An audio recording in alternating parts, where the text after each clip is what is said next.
नमः संस्कृताय। प्रिय छात्रों, इस वीडियो में हम लेकर के आए हैं 8वीं कक्षा हेतु हिंदी भारत की खोज का दूसरा पाठ, जिसका नाम है तलाश। इससे पहली वाली वीडियो में हमने तलाश पाठ के अंतर्गत पहला पैराग्राफ भारत के अतीत की झांकी आपको पढ़ाया, आपको बताया। आज हम इसका दूसरा जो पैराग्राफ है वो है भारत की शक्ति और सीमा। इसको आपको पढ़ाएंगे, बताएंगे और समझाएंगे। प्यारे छात्रों, चलिए शुरू करते हैं इस चैप्टर को। भारत की शक्ति और सीमा, इस पैराग्राफ के पॉइंट से ही पता चल रहा है कि नेहरू जी ने शक्ति और सीमा के बारे में विचार किया। सबसे पहले नेहरू जी ने भारत की जो वास्तविक शक्ति खो गई थी, जबकि भारत पुराने समय में सबसे अग्रणी रहा, सबसे आगे रहा, तो वो कुछ चीज़ों में कैसे पिछड़ गया। नेहरू जी का मानना था यदि हम इस प्रक्रिया में चलें, इस प्रक्रिया की ओर ध्यान दें, तो बहुत लंबी और उलझी हुई यह प्रक्रिया है कि कैसे भारत की वास्तविक शक्ति जो है खो गई थी। न जाने ऐसा क्या हुआ, नेहरू जी सोचते थे कि न जाने ऐसा क्या हुआ कि हर क्षेत्र में अग्रणी जो भारत था वह टेक्नोलॉजी के क्षेत्र में पिछड़ गया, और जितने यूरोपीय कंट्रीज, यूरोपीय जो देश थे जो बहुत पिछड़े हुए थे, वो टेक्नोलॉजी के क्षेत्र में आगे चले गए। इसका जो विकास का जो कारण था वह था विज्ञान के बारे में सचेत रहना, साहसिक शक्ति व मानसिकता। नई तकनीकों से यूरोप के देशों का सैन्य बल भी बढ़ गया। तो हमारी जो कमी थी, हम टेक्नोलॉजी के क्षेत्र में पीछे रह गए। तो नेहरू जी सोचते थे इसका कारण जो होगा वह शायद हमने विज्ञान के बारे में ढंग से सोचा नहीं, और साहसिक कुछ शक्तियाँ और मानसिकता भी कुछ ऐसी थी कि हम विज्ञान की ओर नहीं चले, इसलिए हम टेक्नोलॉजी की जो शक्ति थी उसको लगभग हमने खोया। ऐसा नेहरू जी का मानना था। और दूसरा जो है, कुछ कार्यों में भारतीयों की रुचि नहीं थी, कम थी, तो वह भी नेहरू जी ने सोचा। नेहरू जी सोचते हैं कि यदि यह विचार किया जाए कि ऐसा क्यों हुआ, तो यह कहना गलत नहीं है कि भारत के पास मानसिक सजगता और तकनीकी कौशल की कमी नहीं थी, अर्थात टेक्नोलॉजी की भी कमी नहीं थी। लेकिन बाद की सदियों में इसमें कुछ गिरावट आई, जिससे नवीन खोजों की लालसा व परिश्रम की कमी होने लगी। नई नई खोजें लोगों ने बंद कर दी, परिश्रम की कमी आ गई, और हमें नए नए जो है आविष्कार करने वाला जो भारत दूसरों का अनुकरण करने लगा। प्रकृति व ब्रह्मांड के रहस्य जानने वाला कार्यों में कमजोर पड़ गया यह भारत। लेकिन साहित्य रचना अधिक होने लगी। सुंदर इमारतों का निर्माण करने वाले भारत में पश्चिमी देशों के प्रभाव के कारण जो नक्काशी थी, जो सुंदर इमारतों में जो नक्काशी की जाती है, वो जाने लगी। लेकिन टेक्नोलॉजी के क्षेत्र में भारत की जो मानसिकता थी वह पिछड़ी हुई थी, वह पिछड़ने लगी थी। यद्यपि इस कौशल में कमी नहीं थी, लेकिन जैसे जैसे समाज परिवर्तित होता गया, वैसे वैसे लोगों की मानसिकता में परिवर्तन आया और लोग परिश्रम में कमी होने लगी। और जब परिश्रम में कमी होने लगी, नई खोजों में कमी होने लगी, तो कहीं ना कहीं हमारा जो देश है वह टेक्नोलॉजी के क्षेत्र में पिछड़ गया। यही नेहरू जी का मानना था। दूसरा, भाषा के बारे में नेहरू जी ने कहा, उसका एक जटिल रूप, भाषा का जो जटिल रूप है, जो कठिन भाषा है, उसके बारे में नेहरू जी ने कहा, काव्य और साहित्य का प्रभाव आर्थिक होने के कारण सरल, सजीव और समृद्ध भाषा का स्थान अलंकारों से परिपूर्ण जटिल भाषा ने ले लिया। अर्थात जो पहले भाषाएं जो सरल थी और सहज थी, उस भाषाओं में जो है अनेक प्रकार के परिवर्तन हो गए, और वह भाषा भी अब जटिल हो गए। उसका भी कहीं ना कहीं कुछ कारण है। तो ये भारत की शक्ति में इसका भी बड़ा प्रभाव पड़ा। दूसरा था रूढ़िवादिता, परंपरागतता, जो हम परंपरा से सोचते आ रहे हैं। कुछ रूढ़िवादिता भी थी जिससे हमारी शक्ति कमजोर होती गई। तो इस काल में लोगों की विवेकपूर्ण चेतना लुप्त होने लगी, नेहरू जी सोच रहे थे। और भारत की नवीन खोजों व उत्तम संस्कृति के कारण चर्चित भारत अंधविश्वास और संकीर्ण रूढ़िवादियों में फंस गया। तो कुछ अंधविश्वास भी थे और कुछ रूढ़िवादी परंपराएं भी थी, जिसका परिणाम यह हुआ कि महासागरों को पार करने पर रोक लगा दी गई, जो भारत की उन्नति में बाधक बना, और मूर्ति पूजा का प्रभाव बढ़ने लगा।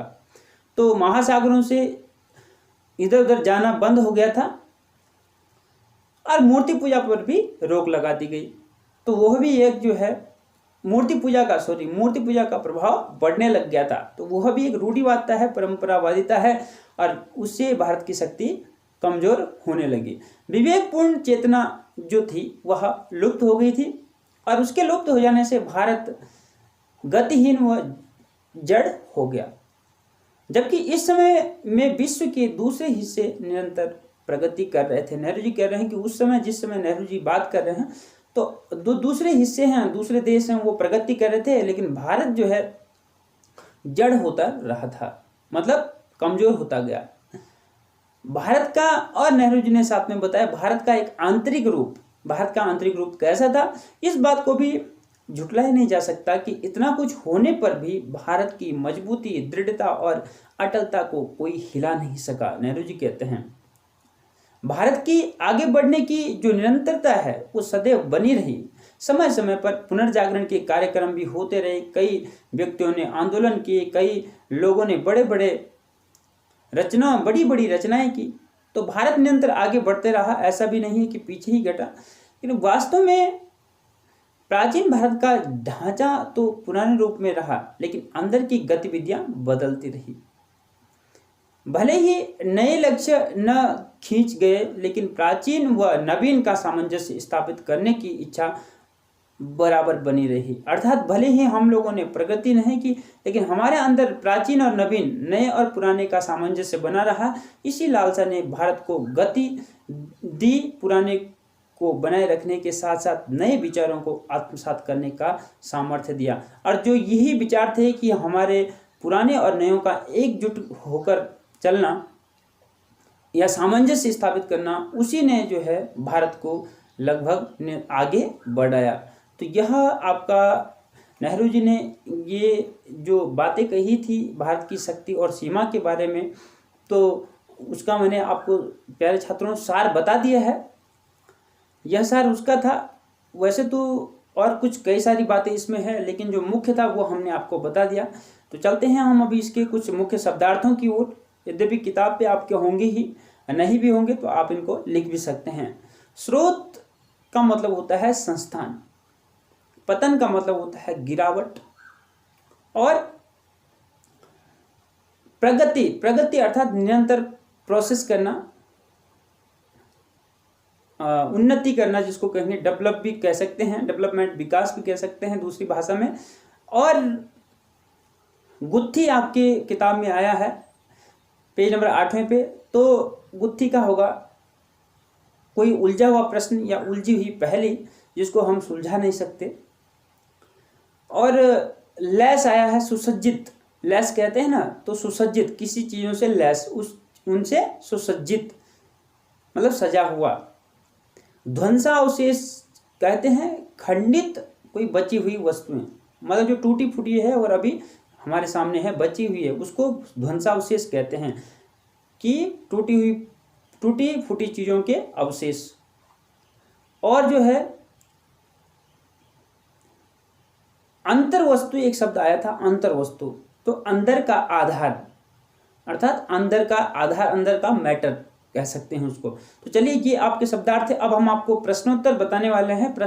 जो प्रश्न है उनको आप नोट कर लेंगे। भारत की शक्ति के स्रोतों के पतन के प्रमुख कारण क्या थे? भारत की शक्ति के स्रोतों के पतन के प्रमुख कारण क्या थे? पहला प्रश्न। दूसरा प्रश्न, एशिया की शक्ति कम होने पर कौन सा द्वीप आगे निकला और क्यों? एशिया की शक्ति कम होने पर कौन सा द्वीप आगे निकला और क्यों? जैसे कि हमने आपको इसी में बता दिया था कि एशिया की शक्ति कम होने पर यूरोप ने प्रगति की, क्योंकि उसने तकनीकी विकास की ओर कदम उठाया और हम लोगों ने नहीं उठाया।